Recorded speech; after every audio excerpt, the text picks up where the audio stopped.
Hello, hello, hello, and happy, whatever day it is that you're watching this. I know it has been months, months, months, months since I made a YouTube video. And it's not you, it's totally me, not you, definitely me. But I do have a lot of updates to tell you about in all the time that I've been gone, and also to start this video and tell you that I am more active on Instagram. And so I'll leave my Instagram over here or up and through there somewhere. But it's called Patiently Woven One.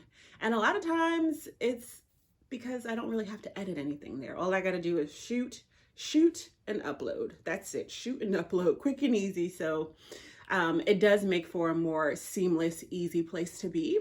But I love YouTube and I would like to be on here a lot more frequently, and I'm hoping to do that ongoing in the rest of the year. And I could have made these updates a little earlier, but I found, as I was telling Instagram the other day, that I felt terribly overwhelmed about coming back and having to do one very large, long video about all the things that have been going on in my life since the last time that you saw me. Like, what happened with school?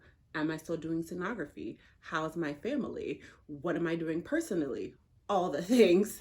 So what I decided is, in order for me to not feel overwhelmed and in order for you not to have a 20 million minute long video, I am just going to break them up in sections on what has been happening. So the biggest thing this year was that my grandmother died. My grandmother, she unexpectedly passed on March 31st of this year. And let me tell you something. It's hard when you know that someone is gonna die, and we all feel like we don't have enough time with people in our lives. There hasn't been enough time to say things. There hasn't been enough time to create memories. There hasn't been enough time to have stories and to sit down and to eat and do all the things. But it's a whole nother beast when you don't even expect it to happen. When a person seems perfectly fine and nothing's wrong, and all of a sudden they pass away. So this is my mom's mom, and I'm very grateful for the time that I did have to spend with her. If you watch some of the videos earlier in the year, I think I did one video where I was at her house and I spent the night. Now, I'm about to be 36. It has been probably 2 decades since I stayed over at my grandmother's house, maybe even 3. But I am so grateful for having that opportunity to have stayed over her house, to have just sat with her and ate with her and talked and things like that. So that took my entire April. My mom called me on March 31st to tell me that my grandmother died, and my mom was very close with my grandmother. I think that I've done a little bit of like house tour things on Instagram. We're either here, and I told you guys that my mom had built a whole new bedroom in the downstairs of her house for my grandmother, and she built off a bathroom with a shower and all sorts of things. So my grandmother was ready to move in with her. She could take care of her because my mom expected her to be here way longer than she was. And so it was tough. It was tough. My mom called me on the 31st to tell me that she passed away. I was shocked. I immediately finished work. I was like, I can't do the rest of this day. I flew the next day to New York, and I stayed there with her for almost a month. And that was helping her get the funeral arrangements together, get the house together, and to do all the things. Because my grandmother left everything to my mom in terms of what she wanted to have done and all the things. She was a person that my mom spoke to every single day. On her drive home, she stayed weeks at my mom's house. So although it was a huge blow for me, it was a huge blow for my mother. And it was the first time that I was having to experience trying to navigate grief on my own, and then also trying to make sure that my mom was okay, make sure that she's eating, go in the room and lay in the bed with her for a few hours and just talk, get her to talk about my grandmother, see where her head is, work with her through the programs and the things. And so it was a lot. But that's update number 1, and I don't want to make it too long. During that month, I did make a whole ton of stories on Instagram. They are archived so I can see them, and I will post them somewhere in this video, probably towards the end. So if you're interested in seeing this is what time was like around there, seeing how we ended up setting up the memorial for my grandmother. My grandmother was a Jehovah's Witness, and so they were not back into their Kingdom Hall, which is their like place of worship by that time. So we had to do a Zoom memorial, and then we had a big repast at the house after. And so if you want to see any of the details in regards to that, I will leave it towards the end. I will warn you that it was filmed for Instagram, and so when you do that, you don't do it in like landscape, you do it this way. So you'll see the lines on the side, but you'll be able to see it, and I just got to figure out how to download it from there. Secondly, more unexpectedly as well, after that, for those of you who have followed for a very long time here on the channel, I am sure you have seen her or you've heard us talk about her. We spent a very large amount of time in the beginning of our marriage at her house, either taking care of her or just being around and doing things with her. But about 2 weeks after that, Stephen's mom died. So for all of you who remember any of that, yes, she ended up passing away about 2 weeks later. If you're new to the channel, Stephen is my ex-husband. If you haven't watched the channel since I came back and did an update, I will give you the video where I explain that whole ex-husband thing. And so that was pretty devastating. That was pretty devastating. But he's doing well. For those of you who are wondering. But it was a lot. It was just a lot. It was a lot when you got one thing after the other. It was a lot. Following that, after spending that month with my mom, they ended up coming here to Virginia, which was such a good time. Let me tell you, it was such a good time. It was my mom's side of the family, which was also my grandmother's side of the family. And in total, it was about 19 of us. And we stayed in a very big house down in Virginia, well, in Sandbridge, Virginia, close to Virginia Beach. And it was nice just to have all of us get together. We did an official family memorial for my grandmother while we were here as well. We spent time just talking and staying up late and being family. And so it was a bittersweet thing because this was a trip that my grandmother had planned. This was a trip that she wanted to do. This is a trip that she put together for everyone to be able to come together and get to, and then she wasn't there. And so that was tough. So thing number one in the Mondo size update, at least for why I was gone from the end of March all the way to the beginning of May, was that there were a few deaths that happened.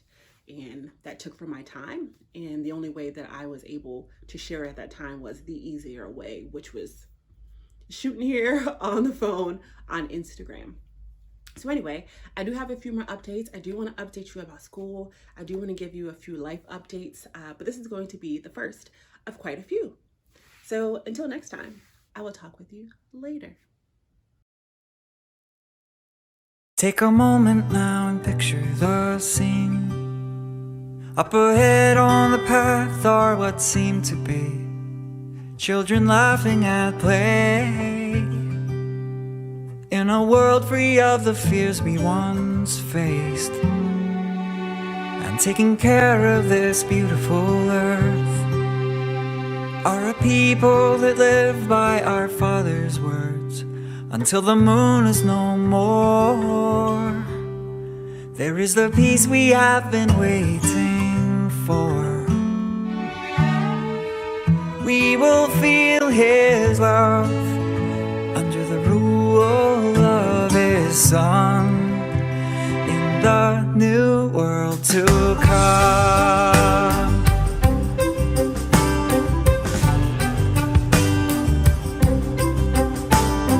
Hope is a fire in our hearts.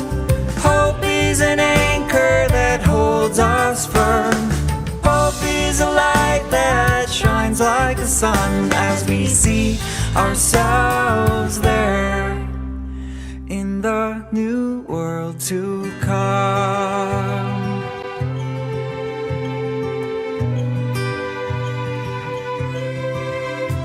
Take a moment now and think of our place, by the mountains and rivers or wide open plains, It's a place to call home. And now walking in through your front door, there is someone that you know, holding out his open arms in hopes of a tearful embrace. Feels like forever since you've been face to face.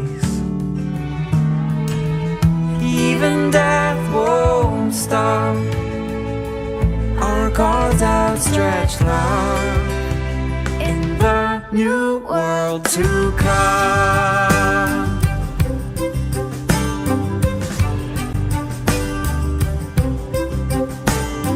Hope is a fire in our hearts. Hope is an anchor that holds us firm. Hope is a light that shines like the sun as we see ourselves there in the new world to come.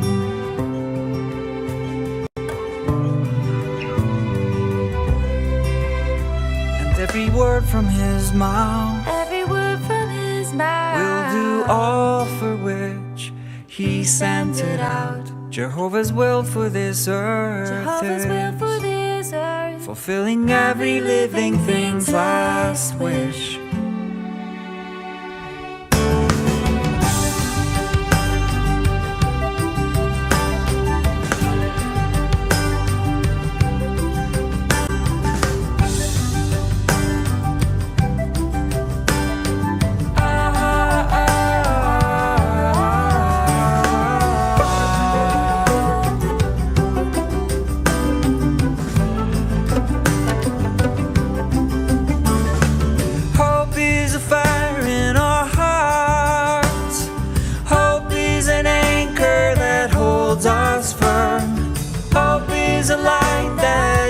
Like the sun as we see ourselves. There's some of her outfits she wore. These are a few photos.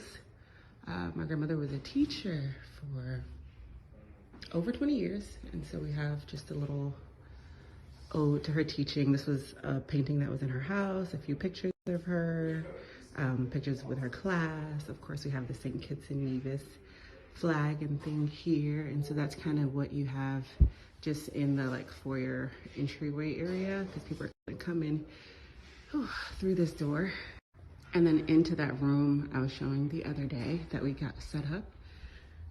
And so the flowers just got delivered. So we have a spray here, and then we have some flowers around her urn.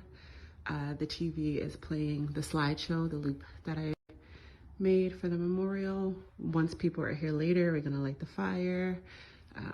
This is just a dedication to her time in her ministry. My grandmother, for all my life at least, has been a Jehovah's Witness. Anyone that comes by and wants to kind of like read some of her notes from services and pick up a book or whatever. She had tons of these in her house. Then we kind of put them out, you know, in respect for her time there with them for over 30 years.